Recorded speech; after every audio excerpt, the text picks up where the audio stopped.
Bismillahirrahmanirrahim. Assalamualaikum warahmatullahi wabarakatuh. Perkenalkan, nama saya Wilda Rahma Rizkika dengan NIM E1Y1223035 dari kelas C. Nah, adapun pembahasan kita pada video kali ini yaitu kita akan membahas kelanjutan dari pertemuan sebelumnya, yang dimana pada pertemuan sebelumnya kita telah mempelajari dasar-dasar unsupervised learning, khususnya konsep clustering serta beberapa pendekatan yang digunakan untuk mengelompokkan data tanpa label. Nah, kita juga telah mempelajari atau memahami pentingnya clustering dalam menentukan pola tersembunyi dalam data yang tidak berlabel. Nah, jadi di sini kita akan melanjutkan eh, pembahasan dari sebelumnya. Kita akan fokus membahas salah satu algoritma clustering yang paling populer, yaitu eh, Kamens.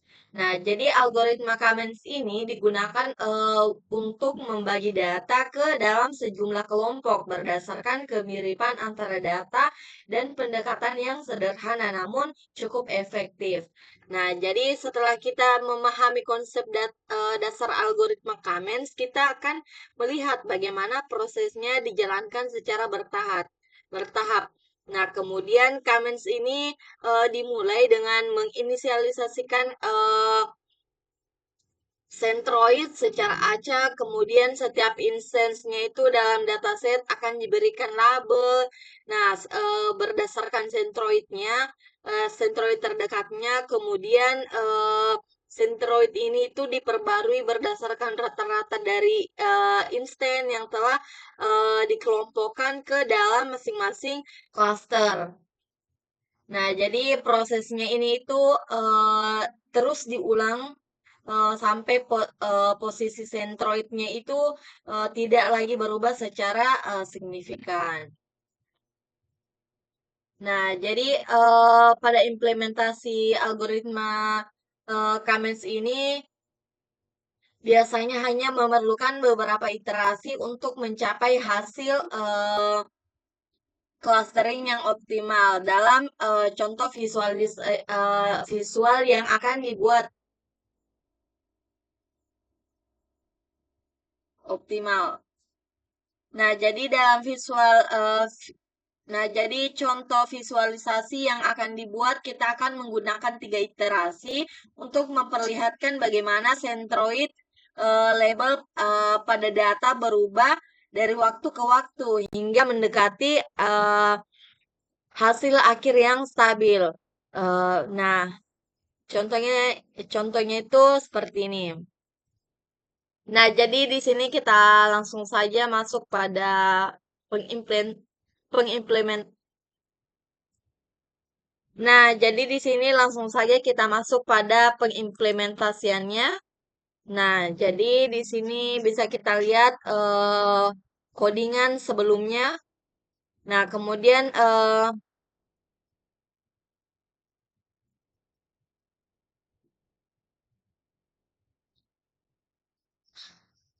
jadi di sini langsung saya kita masuk pada pengimplementasiannya. Ini kita tambahkan kode dulu. Ini adalah kode dari pertemuan minggu sebelumnya. Nah, jadi di sini langsung saja.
Nah, nah, jadi kurang lebih tuh codingan seperti ini lah. Nah, jadi di sini kode ini tuh bertujuan untuk menggambarkan bagaimana algoritma Kamens bekerja dalam beberapa iterasi. Nah, jadi di sini bisa kita lihat langkah pertama yaitu inisialisasi model, yang dimana di sini ada tiga model yang dibuat dalam jumlah klaster 5, yang dimana di sini kita inisialisasikan sentroidnya secara acak dan jumlah iterasi turut 1, 2, dan 3. Nah, jadi hal ini itu menunjukkan proses pembaruan sentroid dari pelabelan secara bertahap. Nah, kemudian di sini ada pelatihan model. Nah, setelah ketiga model dilatih menggunakan data X, maka hasilnya itu akan menunjukkan bagaimana sentroid dan batas klasternya itu berubah tiap iterasi.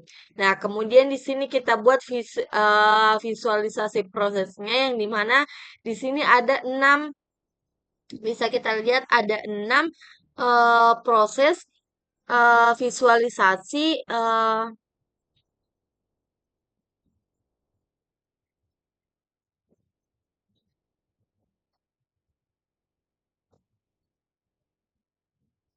visualisasi. Nah, jadi di sini 6 sub plotnya itu digunakan untuk menampilkan hasil dari tiapnya. Nah, di sini bisa kita lihat subplotnya. Nah, kemudian yang terakhir itu kita simpan gambar hasil visualisasi dengan nama Kamens Algoritma Plot. Nah, di sini bisa kita lihat outputnya.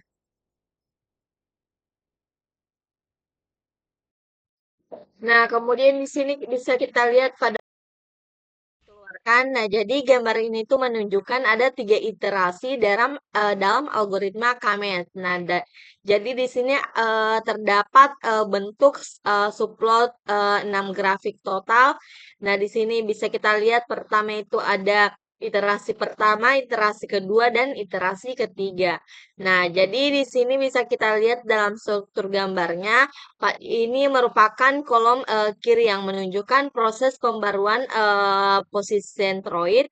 Nah, kemudian ada kolom kanannya itu yang di mana di sini itu akan menunjukkan proses pelabelan data berdasarkan sentroid terbarunya. Nah, jadi setiap baris ini seperti yang saya bilang ini merupakan ini merupakan iterasi dari setiap barisnya. Nah, jadi bisa kita lihat di sini pada baris iterasi pertama atau baris pertama di sini bisa kita lihat pada bagian kiri. Nah, pada bagian kiri ini sentroid tanda silang bisa kita lihat masih dipilih secara acak. Nah, sedangkan di sebelah kanan datanya ini tuh sudah mulai diberi label sesuai dengan sentroid yang berdekatan meski hasilnya itu masih belum optimal. Nah, di sini bisa kita lihat pada iterasi kedua atau baris kedua. Nah, jadi di sebelah kiri ini itu bisa kita lihat sentroidnya itu sudah mulai bergerak menuju posisi yang paling representatif berdasarkan rata-rata titik di dalam eh, klasternya. Nah, sedangkan yang sebelah kanan ini pelabelan datanya itu mulai membentuk pola yang lebih masuk akal dibandingkan yang sebelah ini, yang di mana itu batas antara klasternya itu lebih jelas. Nah, kemudian di sini bisa kita lihat pada iterasi ketiga atau baris ketiga. Nah, yang sebelah kiri ini bisa kita lihat sentroidnya itu sudah mendekati posisi akhir, yang di mana akan hampir tidak banyak perubahan. Nah, di sini pada hasil yang kanan ini bisa kita lihat bahwa pelabelan datanya itu sudah stabil. Nah, jadi klasternya ini sudah terbentuk dengan baik. Nah,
Nah, jadi kurang lebih codingannya seperti ini, langsung saya kita run.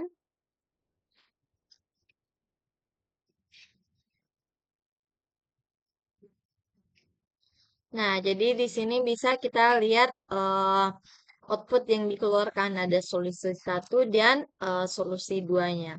Jadi di sini bisa kita lihat untuk definisinya. Yang pertama ada definisi fungsi plot cluster comparison yang dimana di sini itu fungsi ini memerintahkan dua objek cluster yaitu cluster satu dan cluster 2 serta ada inputan X-nya yang dimana fungsi X ini berfungsi untuk melakukan fitting kedua cluster terhadap data X dan menampilkan keputusan batas untuk masing-masing klaster dalam dua subplot. Nah, di sini bisa kita lihat secara berdampingan. Nah, jadi dia itu akan menampilkan keputusan batas untuk masing-masing klasternya berdasarkan subplotnya. Nah, kemudian yang kedua di sini kita menyesuaikan parameter eh, titel satu dan titel 2 yang dimana eh di sini itu berfungsi untuk memungkinkan pemberian judul pada masing-masing subplotnya. Nah, yang ditentukan oleh parameter opsional titel satu dan titel 2. Nah, jadi jika parameter ini tersedia, maka masing-masing subplot itu akan memilih judul yang berbeda. Nah, kemudian yang ketiga di sini bisa kita lihat melakukan inisialisasi model comments yang dimana ada dua model comments yang dibuat dengan parameter yang sama, yakni n cluster sama dengan 5 untuk cluster untuk 5 cluster. Nah, tetapi dengan dia menggunakan random state yang berbeda untuk menghasilkan inisialisasi acak yang berbeda. Nah, jadi model pertama itu menggunakan random state 2, sementara model kedua menggunakan random state 9. Sini bisa kita lihat random state-nya. Nah, kemudian di sini menampilkan fungsi clustering, cluster comparison-nya yang dimana di sini itu memanggil dengan dua model comments yang telah dibuatkan data X-nya yang dibuat dan dari dataset X-nya itu. Nah, di sini ada dibuatkan judul untuk masing-masing subplot yang diberikan. Yang pertama adalah solution satu, untuk model yang pertama dan solution 2 untuk model yang kedua.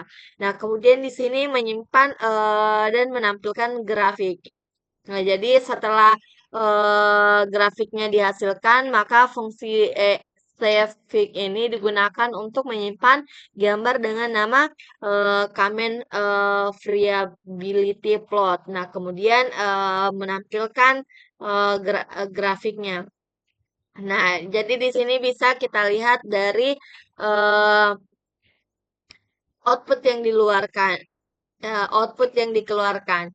Nah, jadi di sini bisa kita lihat yang sebelah kiri, solution satu. Nah, jadi di sini bisa kita lihat Centroid diinisialisasikan secara acak tanpa strategi tertentu, yang dimana algoritma Cummins ini menghasilkan pembagian cluster yang suboptimal, yang dimana struktur alaminya pada data ini tidak berhasil ditangkap secara representatif oleh hasil clusteringnya, oleh hasil kelas eh, te- eh, oleh hasil klasteriasisasi klasteriasisi oleh eh, oleh hasil klasterisasinya. Nah, kemudian di sini yang kedua, yang sebelah kanan di sini bisa kita lihat bahwa sentroid awalnya itu berbeda dengan solusi yang pertama, namun tetap diacak.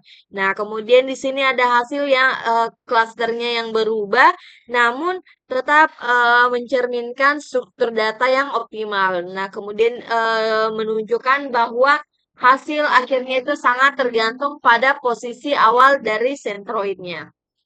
Di sini bisa kita lihat pada posisi awal sentroidnya. Nah, jadi dia itu bergantung pada posisi awal sentroid. Kita masuk pada materi selanjutnya. Nah, jadi di sini setelah kita tahu posisi sentroid yang bagus, nah kita bisa langsung memasukkan kode ini ke dalam kode kita sebelumnya. Nah, langsung saja. Sini mungkin saya akan bagi layar. Nah, langsung saja saya copy.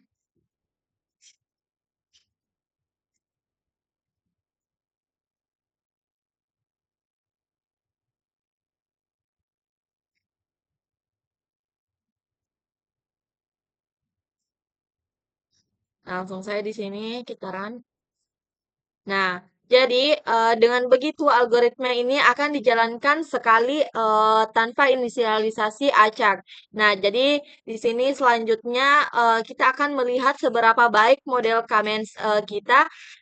Kemudian kita bisa cek itu dengan ini, dengan yang ini.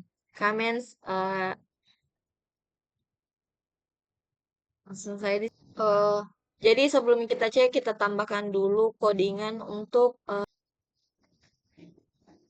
kayak di sini kita run.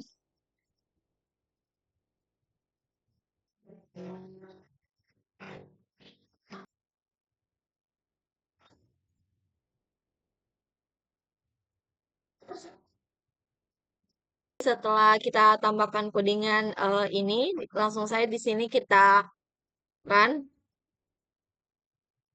Nah, jadi di sini bisa kita lihat bahwa semakin kecil nilai dari inertianya, maka semakin baik juga hasil clusteringnya. Nah, jadi di sini yang terakhir kita juga bisa menggunakan fungsi skor yang dimana untuk mengevaluasi model. Tapi ingat, skor itu di sini kita akan mengambil nilai negatif dari inertianya yang dimana karena aturan di scikit-learn itu adalah maka makin besar skornya, maka nilainya itu akan makin bagus. Nah, jadi di sini kita tambahkan lagi kode. Kami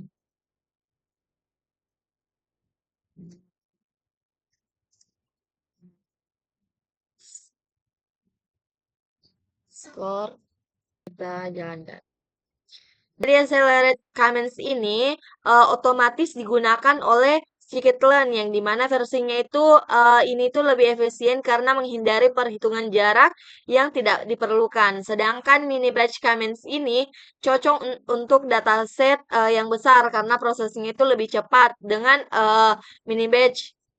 Nah, jadi di sini bisa kita lihat kodenya. Nah, bisa kita copy saja.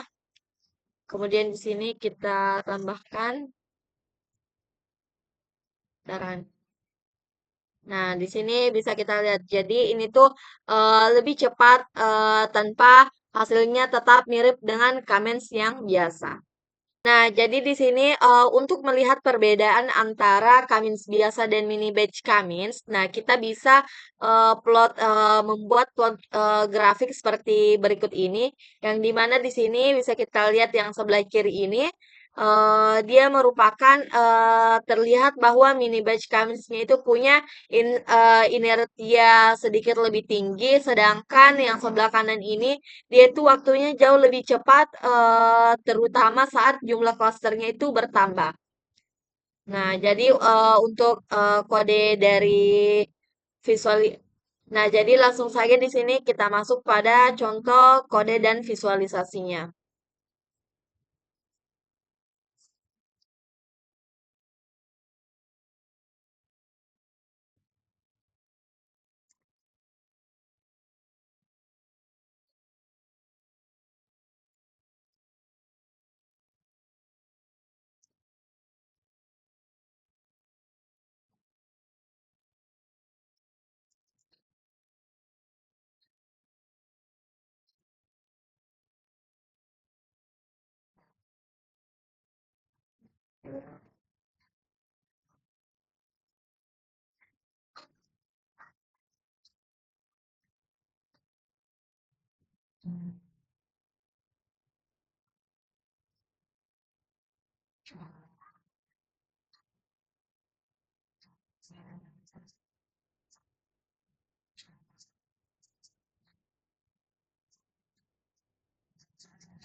Nah, kurang lebih codingannya itu seperti ini. Langsung saya di sini kita run.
Nah, jadi di sini bisa kita lihat output yang dihasilkan.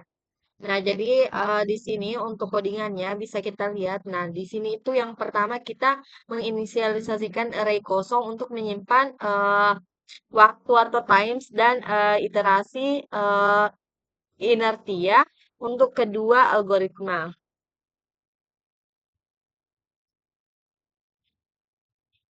Nah, kemudian di sini kita loop dari 1 sampai 100 cluster yang dimana kita inisialisasikan objek comments dan image batch comments-nya dengan k cluster yang dimana kita hitung waktu training untuk masing-masing algoritma. Nah, dijalankannya ini tuh sebanyak 10 kali. Nah, kemudian kita simpan nilai dari iterianya. Nah, kemudian di sini ada dua plot yang dimana grafik yang pertama itu untuk plot yang pertama itu untuk grafik kiri yang menampilkan perbandingan iteria antara comments dan mini batch comments. Nah, kemudian untuk yang sebelah kanannya itu untuk menampilkan perbandingan waktu pelatihan antara comments antara keduanya. Nah, kemudian yang terakhir di sini, kemudian di sini ada menyimpan grafik sebagai file gambar. Nah, jadi di sini untuk perbandingannya mini batch comments itu lebih cepat. Di sini bisa kita lihat gambarnya, mini batch comments-nya itu lebih cepat, tapi iterianya itu sedikit lebih besar. Nah, sedangkan comments biasa dia itu lebih akurat, iterianya lebih kecil juga, tapi jauh lebih lambat saat besar. Nah, di sini bisa kita lihat comments-nya itu garis titik merah dan mini batch comments-nya itu titik biru. Nah, jadi pada gambar ini bisa kita lihat perbandingan performa keduanya itu yang dimana Iteria untuk grafik kirinya ini bisa kita lihat total jarak kuadratnya itu antara titik dengan pusat klasternya itu mereka semakin kecil, maka dia akan semakin baik klasternya. Nah, di sini juga terlihat bahwa comments-nya yang ini yang garis merah memiliki teriak sedikit lebih kecil daripada mini batch comments. Kemudian Kamens memberikan klaster yang lebih rapat dan akurat. Nah, sedangkan yang grafik sebelah kanan ini bisa kita lihat waktu pelatihan training time-nya menunjukkan kecepatan pelatihan dalam detik. Nah, terlihat jelas juga bahwa mini batch Kamens ini jauh lebih cepat terutama saat jumlah klaster Kamensnya itu naik semakin besar. Nah, kemudian waktu pelatihan Kamens ini naik tajam seiring bertambahnya K. Langsung saya di sini, kemudian kita masuk pada materi lagi.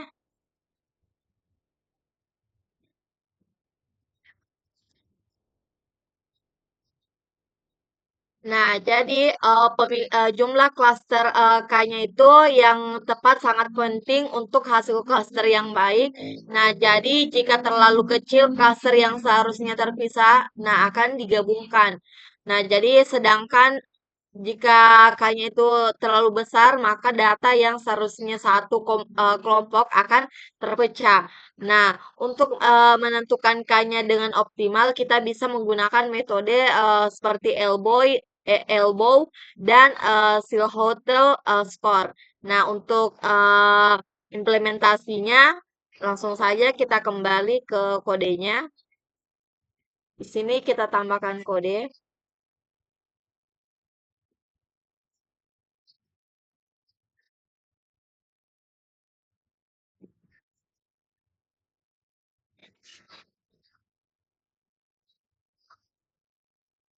Sini bisa langsung kita tulis.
Nah, langsung saya kita run.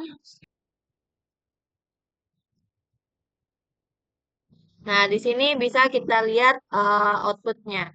Nah, jadi di sini yang pertama kita mendefinisikan dua model Kamens, yaitu satu dengan tiga klaster Kamens K, kemudian satunya lagi dengan 8 klaster atau Kamens 8. Nah, kemudian di sini kita memanggil fungsi plot cluster comparison untuk membandingkan hasil cluster dari kedua model ini, yang dimana pada data kita itu dipanggil data X. Nah, kemudian di sini hasil visualisasinya itu menunjukkan betapa besar perbedaan klaster yang terbentuk ketika jumlah klasternya dipilih terlalu sedikit atau terlalu banyak. Nah, untuk keperluan dokumentasi, kita menyimpan grafik ini dengan nama Kamens Comparison Plot. Nah, kemudian di sini kita tampilkan grafiknya. Nah, jadi pada gambar ini kita bisa lihat betapa penting memilih jumlah klaster yang pas saat menggunakan algoritma Kamens. Nah, di sini bisa kita lihat yang sebelah kiri, yang dimana jumlah klasternya terlalu sedikit, yaitu cuma 3. Nah, akibatnya beberapa kelompok data yang seharusnya terpisah malah digabungkan jadi satu. Nah, ini tuh bikin hasil klasternya jadi kurang akurat. Dan tidak mencerminkan plot asli dalam data sebaliknya. Nah, untuk yang sebelah kanan ini, jumlah klasternya itu kebanyakan, yaitu 8, yang dimana akhirnya satu kelompok data yang seharusnya utuh malah dipotong-potong jadi beberapa bagian kecil. Nah, ini tuh juga tidak terlalu bagus karena bikin hasilnya jadi terlalu rumit dan susah diinterpretasi, yang dimana eh intinya itu kita harus hati-hati dalam memilih nilai K supaya hasil klasternya itu sesuai dengan pola alami yang ada di data. Nah, kemudian di sini selanjutnya kita masuk lagi pada materi. Selanjutnya di sini kita masuk pada metode elbow. Nah, jadi metode elbow ini digunakan untuk menentukan jumlah klaster yang optimal pada algoritma Kamens. Nah, jadi semakin banyak jumlah klasternya, nilai intertianya itu total jarak antara data dan pusat klaster akan semakin kecil. Namun setelah titik tertentu, penurunan inertia menjadi tidak signifikan. Yang dimana titik tekuk pada grafik ini itu bisa kita lihat, misalnya titik tekuknya yang ini disebut sebagai elbow dan biasanya itu menunjukkan jumlah klaster yang ideal. Nah, untuk melihat visualisasinya, langsung saja di sini kita masuk pada codingan. Nah, jadi sebelumnya di sini saya sudah membuat codingannya, jadi langsung saja kita run.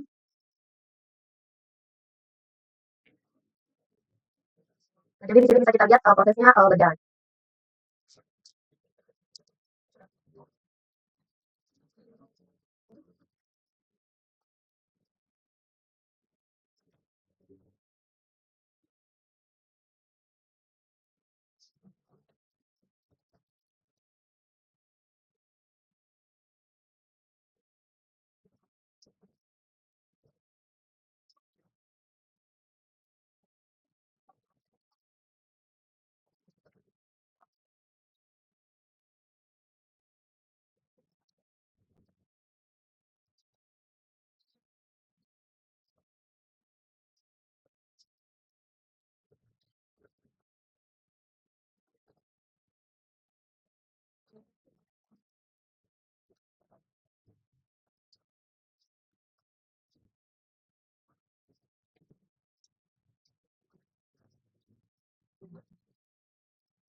Nah, jadi kita lihat di sini outputnya. Nah, Nah, jadi di sini bisa kita lihat outputnya. Nah, jadi kode ini tuh membuat grafik metode Elbon untuk menentukan jumlah klaster terbaik. Nah, di sini bisa kita lihat yang pertama, model Cummins-nya itu dibuat dengan jumlah klaster 9, 1 sampai 9. Lalu nilai inersianya itu dari tiap model disimpan. Kemudian di sini bisa kita lihat grafiknya ini menampilkan hubungan antara jumlah klaster dan inersia yang dimana titik setiap titik tekuknya ini di eee, di sekitar K sama dengan 4 yang dimana ditandai dengan panah dan tulisan elbow. Nah, titik ini tuh menunjukkan jumlah klaster yang ideal yang dimana di sini pada yang terakhir grafik di sini itu di menunjukkan bahwa jumlah klaster yang ideal. Nah, kemudian di sini selanjutnya kita masuk lagi pada materi. Nah, kemudian di sini kita akan masuk lagi pada pembahasan Silhouette Score. Nah, jadi di sini bisa kita lihat codingan untuk Silhouette Score-nya. Nah, sebelumnya Silhouette Score itu digunakan untuk menilai kualitas cluster dengan nilai antara -1 hingga 1, yang dimana nilai mendekati 1 menunjukkan data yang cocok dengan clusternya. Sedangkan nilai negatif menunjukkan data mungkin salah cluster. Untuk menghitung Silhouette Score-nya kita akan menggunakan fungsi Silhouette eh, Silhouette Score dengan scikit-learn. Nah, di sini dengan dua argumen utama yaitu data dengan lebih cluster yang dihasilkan oleh algoritma cluster seperti Cummins di sini pada gambar ini. Nah, jadi di sini bisa langsung saja kita masuk pada kodenya.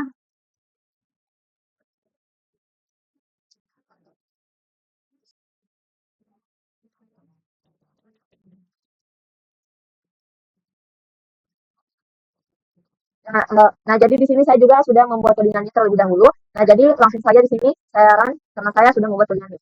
Nah, jadi di sini bisa kita lihat ini adalah grafik metode elbow yang menunjukkan hubungan antara jumlah klaster K dengan nilai iteria, yang dimana terlihat bahwa semakin besar nilai K, maka inersianya itu semakin menurun.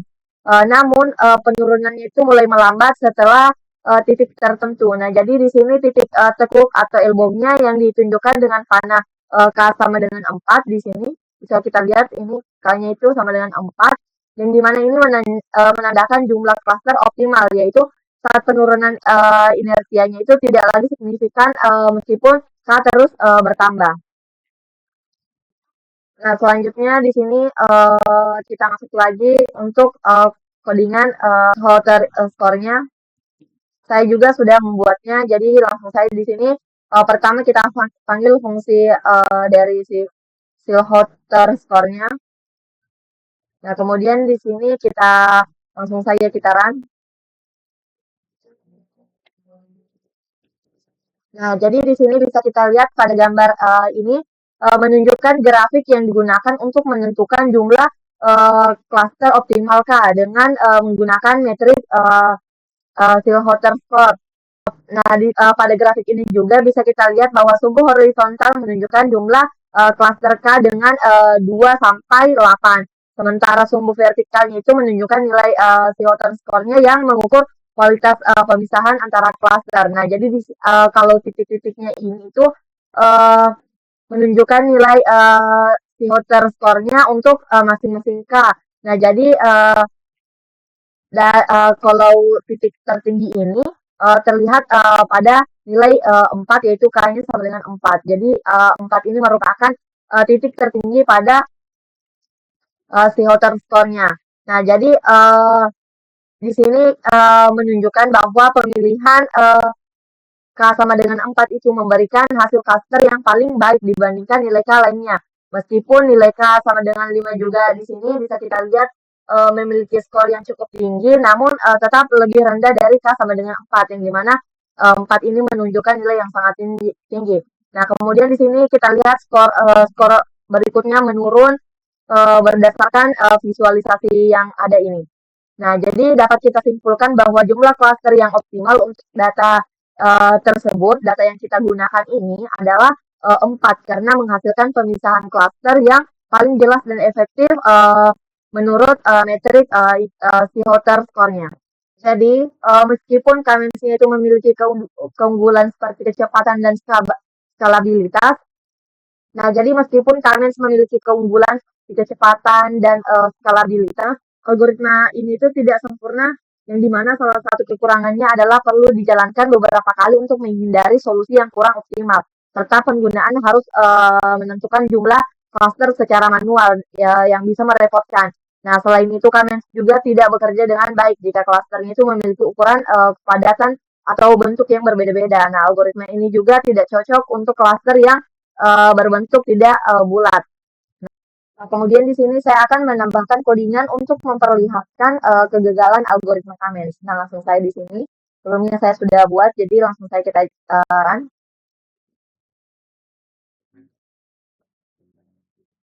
Nah, di sini bisa kita lihat pada gambar ini. Di sini itu memperlihatkan kegagalan algoritma Cummins dalam mengelompokkan data bentuk elipsoidal dengan dimensi dan orientasi yang berbeda. Nah, pada solusi di sebelah kiri ini bisa kita lihat, meskipun terlihat lebih baik sekitaran 25%, data dari cluster tengah malah justru salah dimasukkan ke cluster kanan.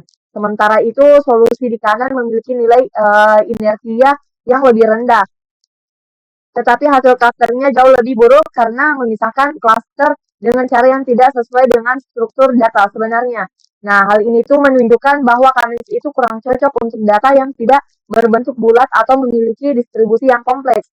Nah, selain itu nilai inersianya itu yang lebih rendah tidak selalu di distribusi yang tidak selalu menunjukkan kualitas klasterisasi yang lebih baik, sehingga pentingnya untuk mempertimbangkan bentuk dan karakteristik dari data saat memilih algoritma klasterisasi. Nah, mungkin itu saja video dari saya, kurang dan lebihnya mohon dimaafkan. Wassalamualaikum warahmatullahi wabarakatuh.